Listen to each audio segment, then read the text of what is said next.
Picture this. It's the dead of night on a dirt road in South Africa. Right. And the air is just thick. It carries that kind of absolute suffocating darkness. You really only get deep in the bush. Yeah, where you can't see your hand in front of your face. Exactly. And out in that darkness, there's a colossal lion pinned to the ground by 4 massive rivals. It is just a brutal scene. It really is. I mean, one has its jaws clamped firmly on his neck, crushing his windpipe.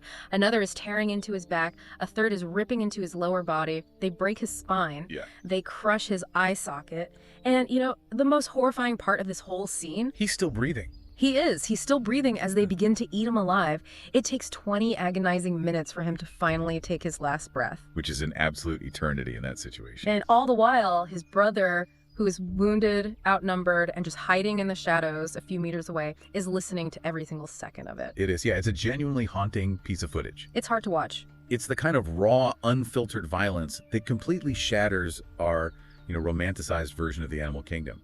We're looking at an environment where morality simply does not exist. There's only leverage, power, and survival. Right. Which brings us to today's deep dive. We're pulling our sources today from a mesmerizing video by the YouTube channel Apex Truth. They did a fantastic job tracing this whole saga. They really did. So the mission today for you listening is to explore the true blood-soaked history of the Mapogo Lion Coalition. We are heading into the Sabi Sands Game Reserve to unpack a story that feels way less like a traditional nature documentary and a lot more like a premium high-stakes mafia thriller. Oh, without a doubt. It is a story about brotherhood, with conquest, betrayal, and just the completely unforgiving laws of nature. So to really understand how that horrific night on the dirt road actually happened, we have to rewind the tape. Right. Back about 2 years to 2008. Exactly. We have to look at who these brothers actually were before they found themselves outmatched in the dark. Because to say they were a force of nature feels, I don't know, incredibly understated. Oh, completely understated. So the Mapogo Empire was made up of 6 brothers, born from the Sparta Pride back in 2006. And they didn't just casually take over territory. No, they absolutely annihilated any rivals in their path. Right. The source material points to a confirmed kill count of between 90 and 110 other lions. Which is just staggering. It really is. And they conquered 70,000 hectares of prime land. To put that in perspective for you, the listener, that is roughly 270 square miles. Yeah, an area larger than the city of Chicago. Entirely controlled by 6 individuals. I mean, they took over 8 different prides. And over 100 lions killed is not just claiming territory. That is a systematic eradication of an entire generation. No coalition in living memory had ever dominated on a scale like this. They essentially erased the existing genetic map of the Sabi Sands and drew their own. And a crucial factor in how they pulled that off was just sheer physical mass. Normal lion prides often avoid certain large prey because, the risk of injury is just too high. Right, but these 6 brothers, they specialize in hunting buffalo. Which is incredibly dangerous. A Cape buffalo can easily kill a lion. Oh, definitely. But the payoff is immense. A steady diet of that much protein allowed the Mapogo to grow to just completely monstrous sizes. Their bulk became their ultimate weapon. So let's look at the personalities driving this conquering army, because you have 2 very distinct ends of the spectrum. First, you have the leader, Makulu. Right, the calm, older general. Yeah, he was actually an outsider who joined them early on. He stabilized the group, avoided unnecessary fights, and fathered most of their early cubs. But then on the complete opposite end of the spectrum... Yeah, I have Mr. T. Oh man, Mr. T. He was over 230 kilos of pure, unpredictable aggression. He had this thick, Mohawk-style mane, a face covered in deep battle scars, and a reputation that made every single experienced guide in the reserve nervous. I mean, the Rangers quite literally nicknamed him Satan. Which tells you everything you need to know. Yeah, the stoic general and the unhinged enforcer. It's a dynamic you see in almost every mob movie. And Mr. T never went anywhere without his closest brother, Kinky Tail, named for a really visible, sharp bend in his tail. Right, where Mr. T was raw fury, Kinky Tail was tactical precision. But by 2008, this massive, unstoppable empire starts to fracture.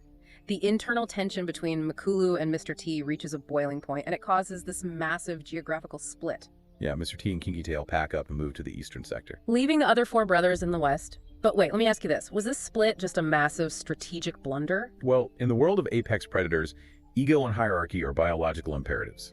A lion as aggressive and dominant as Mr. T was just never going to play second fiddle to Makulu forever. So it was just a necessity of their biology. Exactly. 2 absolute alphas simply cannot share the same finite space without eventually killing each other. But think about it. If they move to the east and the rest of the family stays in the west, they've essentially built a wall.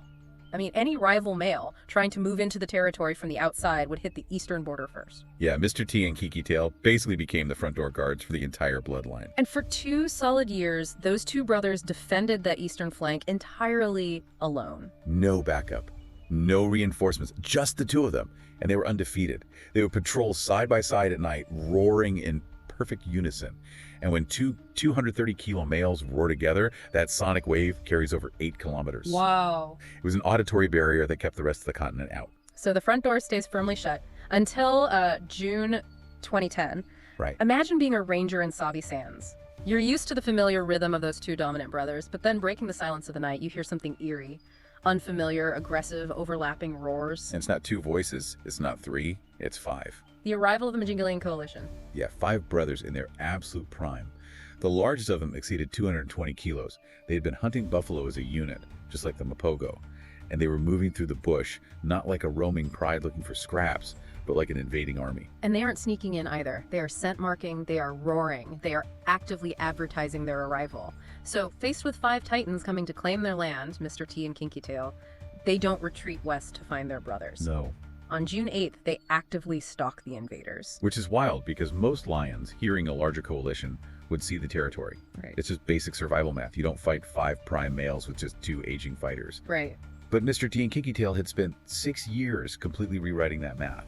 They had never known defeat, so the concept of retreating simply didn't exist in their behavioral repertoire. So they locate the oldest, largest Jingalian male. He's momentarily separated from the others, eating a buffalo in a dry riverbed. And what happens next is a masterclass in tactical execution. It really is brutal to watch. Mr. T charges from the front, locking his jaws around the back of the neck and pressing the rival's head into the dirt. 3 seconds later, Kinky Tail hits from the back. Mr. T shifts his bite to the spine, while Kinky Tail targets the pelvis. Between the two of them, they literally shatter the rival's bone structure. In seconds. Yeah, it is the terrifying mechanics of feline combat. By targeting the spine and the pelvis, they are intentionally disabling the structural anchors for the hind legs. Without the leverage of those back legs, a lion can't kick, can't stand, can't fight back. They effectively paralyzed a 220-kilo animal just like that. It takes an unbelievable amount of arrogance for 2 aging brothers to deliberately ambush a coalition of 5. They basically killed the biggest one to send a message, fully expecting the remaining 4 to just turn tail and run away in fear. But that arrogance was their fatal blind spot. They assumed the rules of submission they had violently imposed on everyone else would automatically apply to the Jingalian. They expected fear because they had never experienced anything else. But the Jingalian don't run. They completely break the normal rules of lion warfare. Usually a coalition that loses its largest member would retreat, regroup, look for easier territory. Right. Instead, the surviving 4 Jingalian brothers go completely silent. They stop roaring. They stop scent marking. The tactical shift here is fascinating. As the sun goes down, they switch from an overt territorial invasion to a covert assassination mission. They move into a tight formation and head straight south, actively hunting for revenge. Which circles us right back to that horrific opening scene. Kinky Tail's paw was injured in the ambush earlier that day, so he's restless, having trouble sleeping. He smells them coming in the dark. And Mr. T is resting about 50 meters away. Right, and Kinky Tail, instead of waking his brother, instead of roaring for backup, charges all 4 of these titans entirely alone in the pitch black. It's an almost suicidal level of bravery. He actually hits the group so hard he knocks the first one, Dark Mane, completely off his feet. But biology and physics quickly take over. 4 200-kilo lions against 1 injured male. Within seconds, Kinky Tail is buried under a mountain of muscle and teeth, scar nose, golden mane, hip scar, they completely overwhelm him. Which leads to those 20 minutes of absolute torture documented by the Rangers. But the emotional weight of what happens next is just staggering. Mr. T hears the sounds of his brother being torn apart. He wakes up, realizes what is happening, and charges into the dark, alone and wounded, to try and save his brother. The sheer force of will it takes to launch that charge is incredible. He actually knocks one of them off, roaring so loud it can be heard vibrating the windows at every lodge in the sector. But the numbers are simply impossible to overcome. Yeah, 2 of the Jingalian break off from feeding on Kinky Tail and turn their full attention on Mr. T. Yeah. And for the first time in his entire life, Mr. T is forced to run. The enforcer. The lion they called Satan, the one who never backed down from anything, has to flee into the bush just to survive. It's a huge turning point. When dawn breaks, rangers find Kinky Tail's remains. And 2 kilometers away, they find Mr. T. He's covered in bites, his nose is swollen, and he is just standing there in the open grass, staring west, completely alone. Try to imagine the psychological impact of that moment on a highly social, dominant animal. His shadow, his constant companion for his entire adult life, the brother who anchored his position in the world, is gone. The territory he bled for is lost. He effectively becomes a ghost. For weeks, he wanders the edges of his old kingdom, calling out into the night for a brother who will never answer. And every time he roars, the Jingalian track the sound. They attack him again, nearly killing him a second time. And then the loudest voice in Sabi Sands just goes silent. He turns his back on the east and heads west, crossing into the territory of the brothers he estranged 2 years ago. This reunion is one of the most tense behavioral moments ever documented in the reserve. I can imagine. The guides were actively debating whether his old brothers would kill him on sight. He was an invader now. But he doesn't sneak in. He walks right out into the open, roars once, and waits. Makulu, the general, approaches. They had fought viciously before the split. But Makulu walks right up to him, presses his head against Mr. T's mane. Wow. The others do the same. The prodigal brother is accepted back into the fold. It sounds like this beautiful cinematic moment of redemption. But here is the massive twist. In the 2 years Mr. T was guarding the east, his brothers in the west had settled down, they stopped constantly fighting and started building families. They had cubs with the local females. Right. So you'd assume Mr. T would enjoy the sanctuary, enjoy the peace of being back with his family. He does the exact opposite. Yeah. Within weeks of being welcomed back, Mr. T begins systematically hunting down and killing his own brother's cubs. Not rival cubs, his actual nephews and nieces. It's chilling. He picks them off one by one, separating them from their mothers in the brush. He kills approximately 11 of them. And the brothers, Makulu and the rest of his family. They just stand there, watch it happen. We have to look at this through the cold, hard, biological logic of lion society, though. The guides were calling him a monster, saying he was erasing his family's legacy out of pure spite. But evolutionary biologists explain this through the mechanics of hierarchy and infanticide. How does that work exactly? By re-entering the group and not being killed, Mr. T had effectively reasserted himself as the dominant alpha male. When a new dominant male takes over a pride, he kills the existing cubs. The mechanism here is hormonal.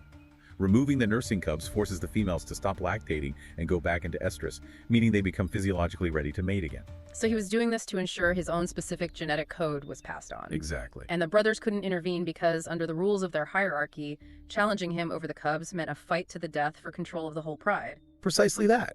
Biologically, his reproductive rights as the newly established dominant male overrode their paternal instincts.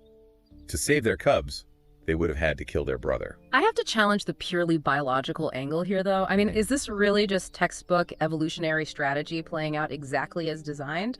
Or did losing Kinky Tail in such a brutal, horrifying way, losing his entire kingdom and being hunted in the dark, push Mr. T into a trauma-induced psychological break? That's a great question. Because humans who experience severe trauma can snap and exhibit extreme destructive behavior. Are we entirely sure this wasn't the lion equivalent of a psychological collapse? Well, that debate actually tore the field experts apart. Infanticide is a standard biological strategy, yes. Right. The Mapogo themselves did it when they first conquered the reserve. Right. But doing it to your own brother's cubs, brothers who just gave you sanctuary when you were practically a dead man walking. Some researchers argued exactly what you're suggesting, that the sheer level of disruption, the loss of his brother, and the violent eviction triggered an extreme, hyper-aggressive behavioral loop. It makes sense. Whether it was calculated genetic strategy or a mind fractured by severe trauma, the physical result was the same. He erased his brother's future and replaced it with his own. So Mr. T aggressively takes over the bloodline. But the Golden Age is already over. The Empire is rotting from the inside. Yeah, it was a slow, agonizing collapse. They didn't fall in one glorious final battle against the Jingalian. Attrition took them. Rusta simply vanished, right? Yeah, the ongoing assumption is that poachers got him. Dreadlocks wandered too far into community land and was shot by villagers.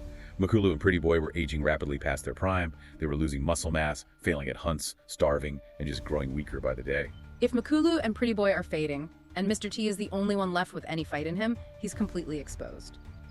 Fast forward to March 16th, 2012. Mr. T is now 10.5 years old.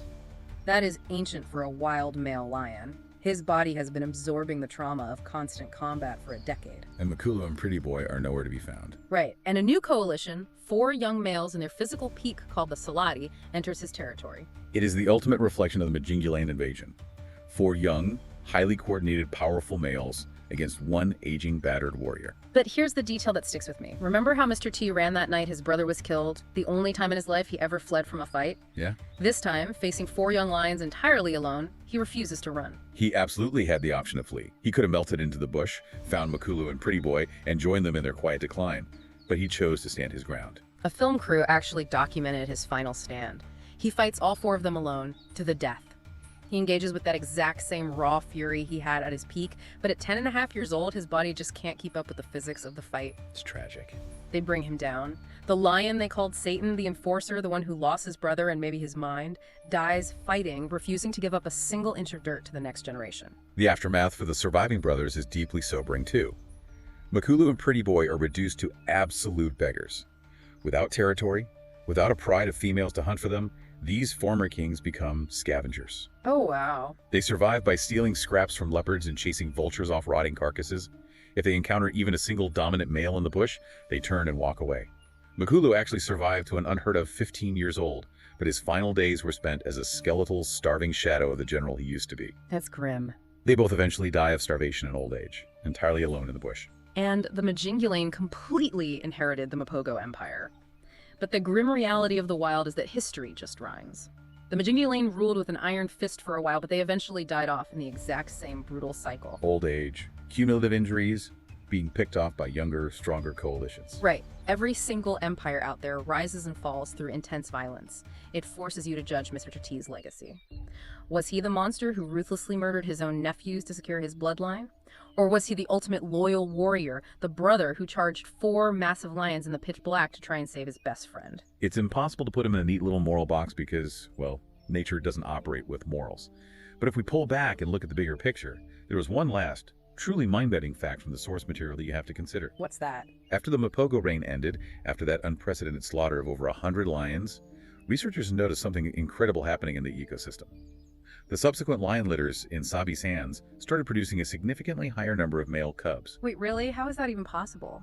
Biologists suggest that extreme population stress, like the sudden, violent deficit in the adult male population caused by the Mapogo, can actually trigger hormonal shifts in the surviving females. Wow. Yeah, these stress hormones can alter the viability of embryos by sex in utero. It is as if the ecosystem itself possessed a genetic memory, biologically intervening to rebuild the male population and recover from the sheer destruction the Mapogo caused. That is unbelievable. It begs the question, how deeply are these violent cycles woven into the very fabric of the environment? What does that tell you about the hidden, self-correcting forces of nature? That is a wild thought to leave on. Definitely something for everyone listening to mull over today.